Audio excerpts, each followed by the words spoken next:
అనే గ్రామంలో రామచంద్రయ్య ధనలక్ష్మి అనే దంపతులు ఉండేవారు. ఆ ఊరిలో రామచంద్రయ్య చాలా పెద్ద వ్యాపారస్తుడు. అతను ధాన్యం కొనడం, అమ్మడం, అలాగే పత్తి వ్యాపారం, ఇంకా అతనికి కొబ్బరి తోటలు కూడా ఉన్నాయి. రామచంద్రయ్య అవన్నిటినీ చూసుకోవడానికి ఒక గుమాస్తాను పెట్టుకుంటాడు. అతని పేరు గోపన్న. రామచంద్రయ్య ఎప్పుడూ ఎవరినీ మోసం చేసేవాడు కాదు. తన వ్యాపారం తనే చూసుకునేవాడు. అలాగే ఊరిలో వారికి ఏవైనా సమస్యలు వస్తే సహాయం చేస్తూ ఉండేవాడు. గోపన్న కూడా రామచంద్రయ్య పట్ల అంతే నమ్మకంగా ఉండేవాడు. అయితే ఒకరోజు రామచంద్రయ్య గోపన్నతో, గోపన్న, ఒకసారి అలా ఊరిలోకి వెళ్ళి రైతులు ధాన్యం బస్తాలు సర్దారో లేదో చూసిరా. సరే అయ్యా. అలా గోపన్న రైతులు ధాన్యం బస్తాలను సర్దారో లేదో చూడడానికి వెళ్తాడు. ఏమయ్యా, ధాన్యం బస్తాలన్నీ మూటల్లోకి ఎత్తేసారా? అయ్యా, ఉదయాన్నే ఎత్తేసాం. మీ గురించే ఎదురు చూస్తున్నాం. సరే అయితే నేను వెళ్ళి రామచంద్రయ్య గారిని తీసుకొస్తాను. మళ్ళీ తిరిగి గోపన్న రామచంద్రయ్య దగ్గరకు వెళ్తాడు. అయ్యా, రైతులందరూ ధాన్యాన్ని బస్తాల్లోకి ఎత్తేశారు. అందరూ మీ రాక కోసం ఎదురు చూస్తున్నారు. సరే గోపన్న, నువ్వు ఈ లోపు వెళ్ళి ఎడ్ల బండి వాళ్ళను తీసుకునిరా. సరే అయ్యా, ఇప్పుడే వెళ్ళి తీసుకుని వస్తాను. అలా గోపన్న వెళ్ళి ఎడ్ల బండి వారిని పిలుచుకుని వస్తాడు. రామచంద్రయ్య, గోపన్న ఇద్దరూ కలిసి రైతుల దగ్గరకు వెళ్తారు. ఆలస్యమైనందుకు క్షమించండి. త్వరగా మూటలన్నీ బండిలోకి ఎక్కించండి. సరే అయ్యా, వెంటనే ఎక్కించేస్తాం. రైతులు ధాన్యం మూటలన్నిటినీ బండిలోకి ఎక్కిస్తారు. రామచంద్రయ్య వాటికి మంచి ధర కట్టి ఆ డబ్బులన్నీ రైతులకి ఇస్తాడు. గోపన్న, నువ్వు ఈ ఎడ్ల బండిని పట్టణంలోకి తీసుకుని వెళ్ళి అక్కడ దుకాణం వాళ్ళకి వేసిరా. సరే అయ్యా. అందరికీ లెక్క చెప్పు. అలాగే వెళ్లే దారిలో పత్తి బస్తాలు కూడా ఉన్నాయి. అవి కూడా తీసుకుని వెళ్ళు. నేను కొబ్బరి తోటకు వెళ్తాను. అక్కడ కొబ్బరికాయలు తినిపించాలి. సరే అయ్యా, నేను ఇంక బయలుదేరతాను. గోపన్న ధాన్యం బస్తాలు అలాగే పత్తి బస్తాలు తీసుకుని పట్నానికి వెళ్తాడు. రామచంద్రయ్య తన కొబ్బరి తోటలో కొబ్బరికాయలు దింపిస్తాడు. రామచంద్రయ్య అన్ని వ్యాపారాలు చూసుకుంటూ తన వ్యాపారం అభివృద్ధి చేసుకుంటూ ఉండేవాడు.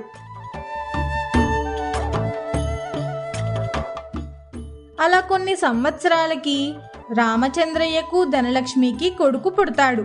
కొడుకు పుట్టిన సంతోషంతో రామచంద్రయ్య ఊరిలో వాళ్ళందరికీ భోజనం పెడదాం అనుకుంటాడు. ఒకరోజు రామచంద్రయ్య గోపన్న ఇంటికి వెళ్తాడు. గోపన్న, ఇంట్లోనే ఉన్నావా? అయ్యా మీరా, లోపలికి రండి. ఏంటయ్యా ఇలా వచ్చారు? ఏదైనా పనుందా? పనేమీ లేదు గోపన్న. నాకు కొడుకు పుట్టాడు. ఆ విషయం చెప్దామని వచ్చాను. చాలా సంతోషం అయ్యా, మంచి శుభవార్త చెప్పారు. లేక లేక కొడుకు పుట్టాడు. ఊరిలో వాళ్ళందరికీ భోజనం పెడదాం అనుకుంటున్నాను. నువ్వు నీ భార్య ఇద్దరు ఖచ్చితంగా రావాలి. తప్పకుండా వస్తామయ్యా. సరే గోపన్న, నేనింక వెళ్తాను. అదేంటయ్యా అప్పుడే వెళ్తానంటారు? అరుణా, అరుణా, టీ పెట్టి తీసుకొనిరా. ఉండండి అయ్యా, టీ తాగేసి వెళ్దురు గాని. లేదు లేదు గోపన్న, వెళ్తాను. మళ్ళీ వచ్చినప్పుడు తాగుతానులే. ఆగండి అయ్యా 2 నిమిషాలు, టీ తాగి వెళ్దురు గాని. సరే గోపన్న. అరుణ టీ పెట్టి తీసుకొస్తుంది. సరే గోపన్న, నేను వెళ్తానింకా. నువ్వు మాత్రం తప్పకుండా రావాలి అని చెప్పి రామచంద్రయ్య అక్కడి నుంచి బయలుదేరతారు.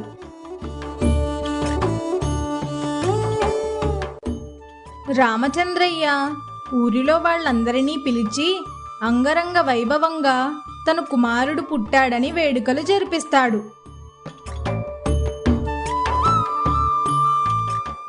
అలా కొన్ని సంవత్సరాలు గడుస్తాయి. రామచంద్రయ్య వ్యాపారం దినదినాభివృద్ధి చెందుతూ ఉంటుంది. అలాగే కొడుకు కూడా పెద్దవాడవుతాడు. అలా కొంతకాలానికి రామచంద్రయ్య అనారోగ్యం పాలవుతాడు.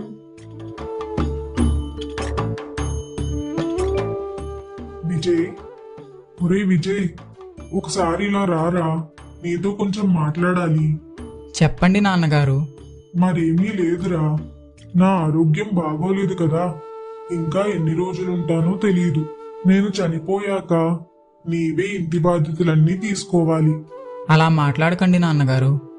మీకేమీ కాదు. మీరు త్వరలోనే కోలుకుంటారు. నాకలా అనిపించడం లేదురా. ఇక నుంచి నువ్వే మన కుటుంబాన్ని చూసుకోవాలి. అలాగే మన వ్యాపారాలన్నీ నువ్వే దగ్గరుండి చూసుకోవాలి. గోపన్న నీకు సహాయంగా ఉంటాడు. సరే నాన్నగారు. ఒకసారి వెళ్ళి గోపన్నను తీసుకునిరా. గోపన్నతో కాస్త మాట్లాడాలి. సరే నాన్నగారు. విజయ్ అక్కడి నుంచి వెళ్ళి గోపన్నను తీసుకుని రామచంద్రయ్య దగ్గరకు వస్తాడు. నాన్నగారు, గోపన్నని తీసుకుని వచ్చాను. సరే నాయనా, నువ్వు కాస్త బయటకు వెళ్ళు. నాతో ఏదో మాట్లాడాలని పిలిచారండయ్యా. ఏమిటో చెప్పండి. మరేమీ లేదు గోపన్న, నాకొంట్లో బాగుండడం లేదు. ఎప్పుడేం జరుగుతుందో తెలియదు. నాకేమైనా జరిగితే ఈ వ్యాపారాలన్నీ విజయ్ చూసుకోవాలి. కానీ వాడికి ఏమీ తెలియదు. కాబట్టి నువ్వు వాడికి తోడుగా ఉండాలి. నా దగ్గర ఎలా అయితే నమ్మకంగా ఉన్నావో వాడి దగ్గర కూడా అంతే నమ్మకంగా ఉండాలి. అలా ఉంటానని మాటివ్వు. తప్పకుండా అయ్యా, మాటిస్తున్నాను. మీ పట్ల ఎలా ఉన్నానో విజయ్ పట్ల కూడా అలాగే ఉంటాను.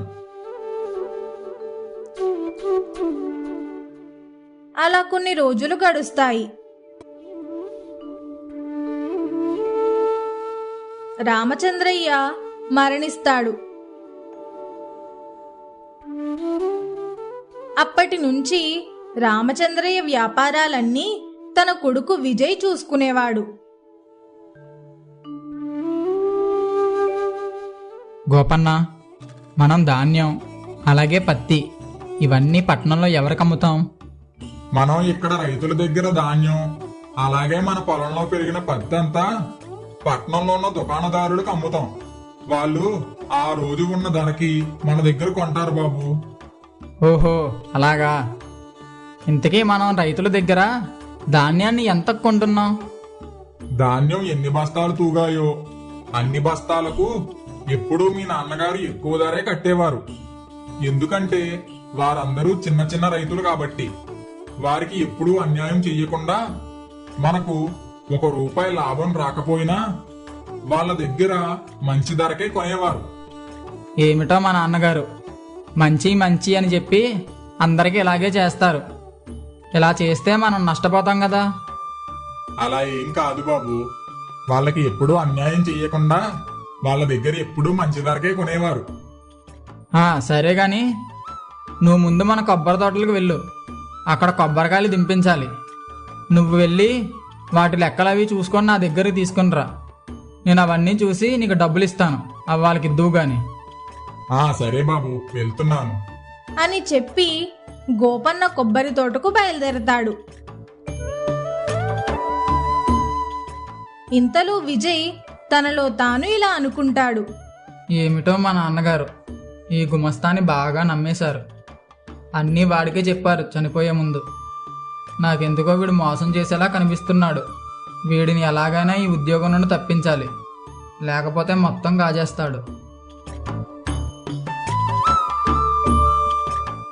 అలా కొద్దిసేపటికి గోపన్న కొబ్బరి తోటలో పనంతా ముగించుకుని విజయ్ దగ్గరకు వస్తాడు. బాబు, తోటలోని కొబ్బరికాయలు అంతా దింపించేశాను. అలాగే వారి దగ్గర లెక్క తీసుకుని వచ్చాను.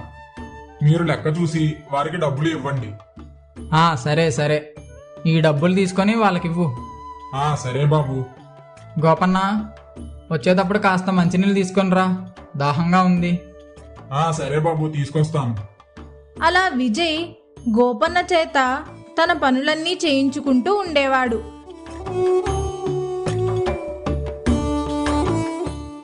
ఒకరోజు విజయ్ గోపన్నతో, గోపన్న, ఒకసారి ఈ నెల కొబ్బరి తోటవి, పత్తి పంటవి, అలాగే ధాన్యం బస్తాలవి లెక్కలు తీసుకొనిరా, చూడాలి.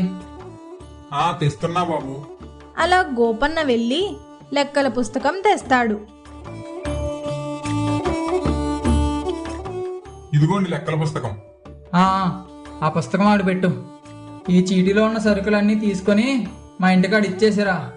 దుకాణం వాడిని లెక్క రాసి పంపించమను, వాడికి డబ్బులు నేను ఇస్తాను. సరే బాబు. విజయ్ గోపన్నతో ఇంటి పనులు, బయట పనులు చేయించుకుంటూ ఉండేవాడు. కానీ రామచంద్రయ్యకు ఇచ్చిన మాట ప్రకారం గోపన్న విజయ్ మాట వింటూ ఉండేవాడు.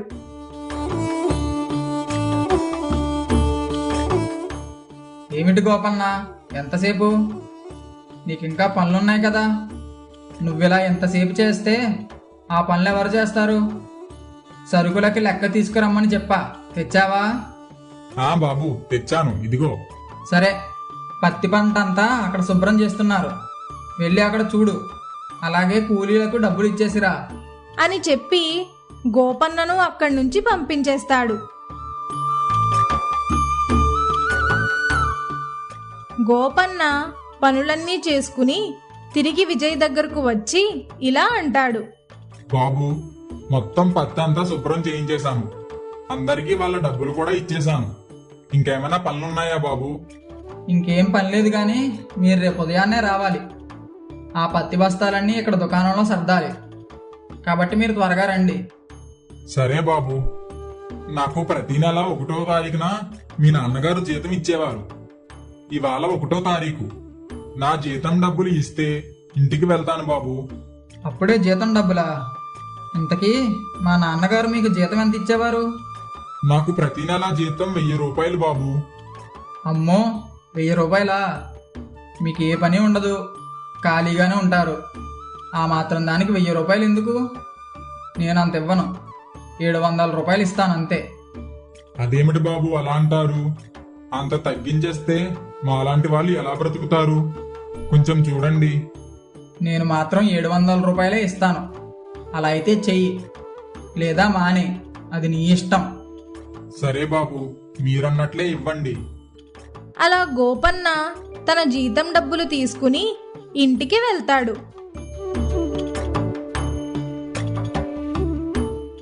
అలా కొన్ని రోజులు గడుస్తూ ఉంటాయి. ఒకరోజు విజయ్ గోపన్నతో, గోపన్న, ఈ మధ్య నువ్వు పనేమి సరిగ్గా చేయడం లేదు. అలాగే మన దుకాణంలో కూడా సరుకులు మాయమవుతున్నాయి. నాకెందుకో నీ మీదే అనుమానం. కాబట్టి ఇప్పటి నుంచి నువ్వు ఇంకా దుకాణంలోకి రాకు. నేనేం చేశాను బాబు? మీరు చెప్పిన పనంతా చేస్తున్నాను కదా. అది కాక నా మీద అనుమానం పడుతున్నారు. నేను అలాంటి వాడిని కాదు అని గోపన్న ఎంత చెప్తున్నా వినకుండా విజయ్ గోపన్నని ఊరందరి ముందు అవమానపరిచి పనిలో నుంచి తీసేస్తాడు. గోపన్న ఇంక చేసేదేమీ లేక అక్కడి నుంచి ఇంటికి వెళ్ళిపోతాడు. అలా కొన్ని రోజులు గడుస్తాయి. ఒకరోజు ఒక విదేశీ వ్యాపారి పత్తి కొనడానికై విజయ్ దుకాణం దగ్గరకు వస్తాడు. ఏమయ్యా, నేను మీ దుకాణంలో పత్తి కొనడానికి వచ్చాను, కానీ నా దగ్గర మీ దేశపు డబ్బులు లేవు. దాని బదులుగా నేను తీసుకున్న సామాన్లకి ఎంతైతే డబ్బు అయ్యిందో అంత విలువైన బంగారం నువ్వు తీసుకో. నీకు ఈ ఒప్పందం సమ్మతమైతే ఇప్పుడే నీ దగ్గర ఉన్న పత్తి అంతా నేను కొనేస్తాను. అది విని విజయ్కి ఎక్కడలేని దురాశ పుట్టింది. అతని దగ్గర ఎక్కువ బంగారం కాచేద్దామని ఒప్పందానికి సమ్మతమని చెప్తాడు. నాకు సమ్మతమేనండి. మీకు కావలసినంత పత్తి తీసుకుని వెళ్ళండి. దీనికి మొత్తం ఎంత విలువ చెప్తే నీకు అంత బంగారాన్ని ఇస్తాను. బంగారు నాణాలకు ఆశపడి విజయ్ 100 బంగారు నాణాలని అడుగుతాడు. అయితే ఆ విదేశీ వ్యాపారి 100 బంగారు నాణాలు ఇచ్చి అక్కడి నుంచి పత్తంతా తీసుకుని వెళ్ళిపోతాడు. అయితే అయింది కానీ ఆ విదేశీ వ్యాపారి దగ్గర నుండి 100 బంగారు నాణాలు సంపాదించాను అని అనుకుని విజయ్ ఇంటికి వెళ్ళిపోతాడు. ఆ రోజు సాయంత్రం పడుకునే ముందు విజయ్ ఆలోచిస్తూ ఉంటాడు. నేనంత బంగారం అయితే తీసుకున్నాను కానీ అవి అసలైనవో నకిలీవో తెలియదు. రేపు ఉదయాన్నే సెట్ దగ్గరికి వెళ్ళి చూపించాలి అని అనుకుని ఉదయాన్నే లేచి ఒక బంగారు నాణాన్ని తీసుకుని అదే ఊరిలో ఉన్న సేటు దగ్గరకు వెళ్తాడు.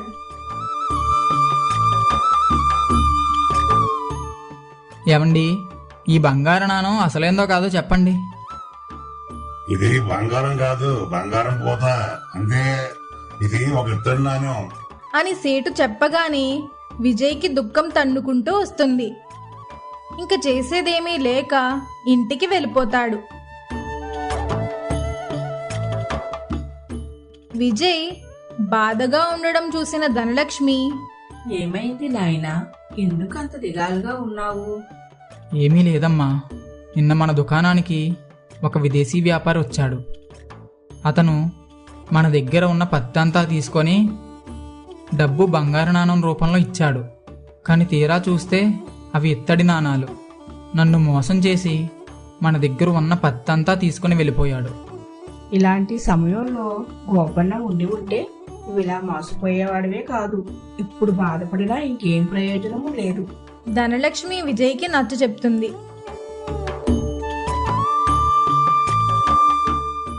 అదే సమయంలో గోపన్న కొడుకు సురేష్ గోపన్నతో, నాన్న, ఆ విజయ్ మిమ్మల్ని ఎంత అవమానించాడు.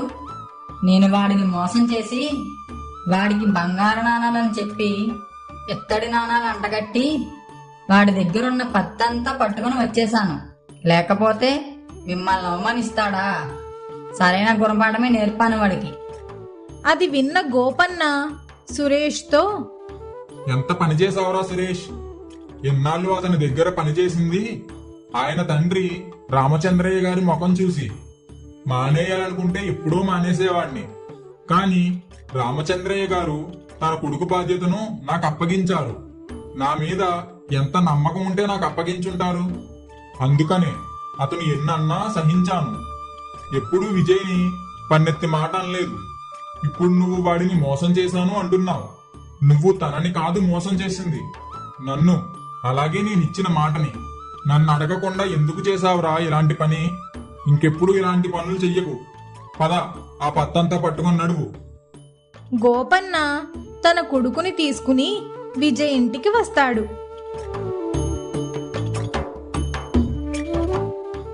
బాబు, బాబు, గోపన్న చెప్పు, ఏమిటి ఇలా వచ్చావు? నన్ను క్షమించండి బాబు. మా కొడుకు తెలియక మీ దగ్గరకి విదేశీ వ్యాపారిలా వచ్చి మీ పత్తంతా తీసుకుని వచ్చాడు. దానికి నన్ను క్షమించండి బాబు. ఇదిగోండి మీ పత్తి బస్తాలు. ఒరే సురేష్, నువ్వు కూడా బాబు గారిని క్షమాపణ అడుగు.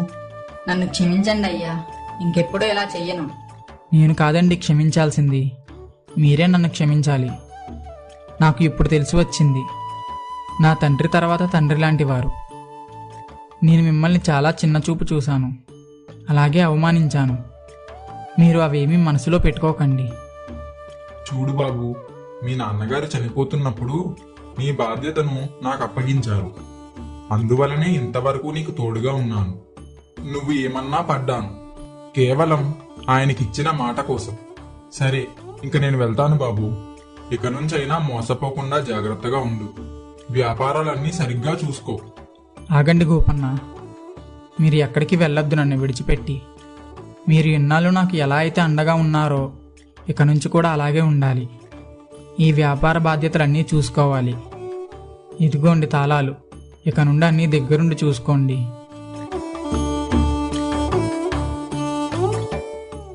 గోపన్న మళ్ళీ వ్యాపార బాధ్యతలన్నీ తీసుకుంటాడు. విజయ్ తాళాలన్నీ గోపన్నకు ఇస్తాడు.